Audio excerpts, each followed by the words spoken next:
Hi అండి. ఈరోజు నేను బంగాళదుంప టమాటా కర్రీ చేసి చూపిస్తానండి. అయితే నేను 2 టమాటాలు 4 బంగాళదుంపలు తీసుకున్నానండి. అయితే ముందుగా టమాటాలు, ఉల్లిపాయలు, పచ్చిమిరపకాయలు, కొత్తిమీర కట్ చేసి పక్కన పెట్టుకున్నానండి. అయితే నేనైతే కట్టెల పొయ్యి మీద చేస్తున్నాను. ఇలా పొయ్యి వెలిగించి బంగాళదుంపలు అయితే శుభ్రంగా కడిగి పక్కన పెట్టాను. ఆ తర్వాత ఈ బంగాళదుంప ఉడకబెట్టడానికి కొంచెం ఎసరైతే పోసి నీళ్లు మరగబెడుతున్నానండి. ఈ మరిగేలోగా నేను బంగాళదుంప ముక్కలు కట్ చేసుకుని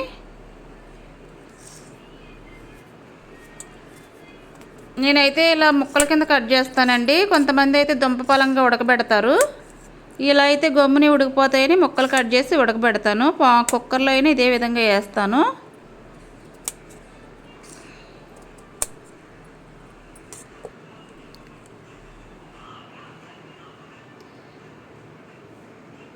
నీళ్ళు అయితే మరిగినాయండి. ఈ ముక్కలు అందులో వేసేసి ఒకసారి మూత పెట్టి ఉంచుతాను.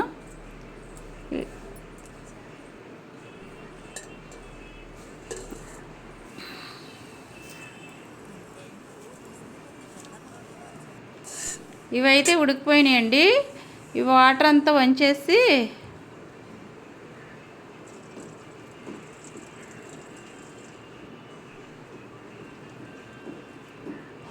ప్లేట్లో పెట్టి పక్కన పెడితే చల్లారుతాయి. లోపల కొంచెం చల్లబడ్డాక నేను కొంచెం ఆయిల్ పోసి పోపు వేస్తున్నానండి. ఈ బంగాళదుంపలు చల్లారిపోయినాయి. నేను ఇలా ఒలిసేసి పక్కన పెట్టాను. ఈ లోపల పోపు వేసి కొంచెం మినప్పప్పు, పచ్చెనగపప్పు, కరివేపాకు, ఎండుమిర్చి వేసి పోపు వేసానండి. ఈ కొంచెం ఏగాక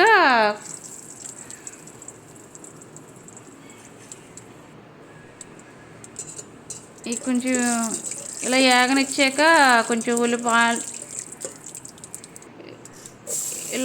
ఉల్లిపాయ ముక్కలు వేసి అయితే కొంచెం గోల్డెన్ కలర్ వచ్చే వరకు వేయించానండి.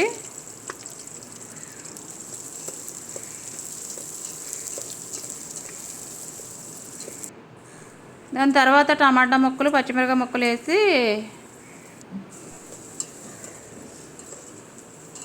బాగా మగ్గబెట్టాను.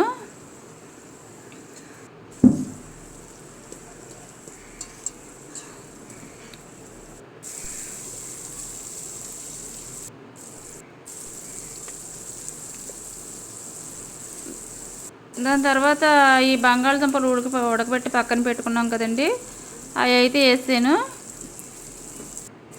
ఇవి ఒకసారి మూత పెట్టి బాగా మగ్గే వరకు ఉంచి మంట అయితే కొంచెం తగ్గించి పెట్టానండి.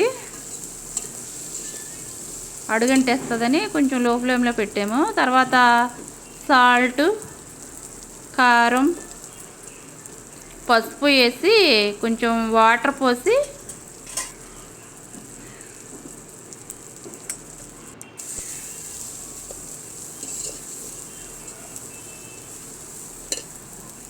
మూత పెట్టేసానండి.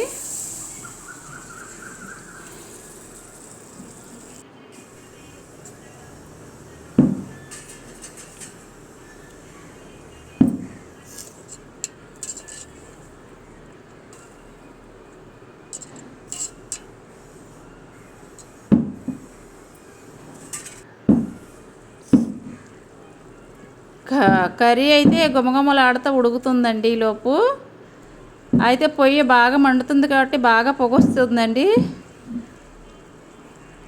పొగలైతే బాగా వచ్చేస్తున్నాయి. ఆ తర్వాత కొంచెం గరం మసాలా పొడి అయితే వేసానండి. ఇది అడగంటకుండా ఒకసారి తిప్పుకుని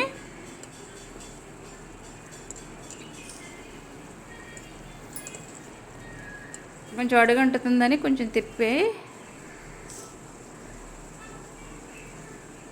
కొంచెం కొత్తిమీర చల్లానండి. తర్వాత ఫైనల్గా అయితే ఇదేనండి ఈరోజు వీడియో. మీకు నచ్చినట్టయితే లైక్ చేసి సబ్స్క్రైబ్ చేయండి ప్లీజ్.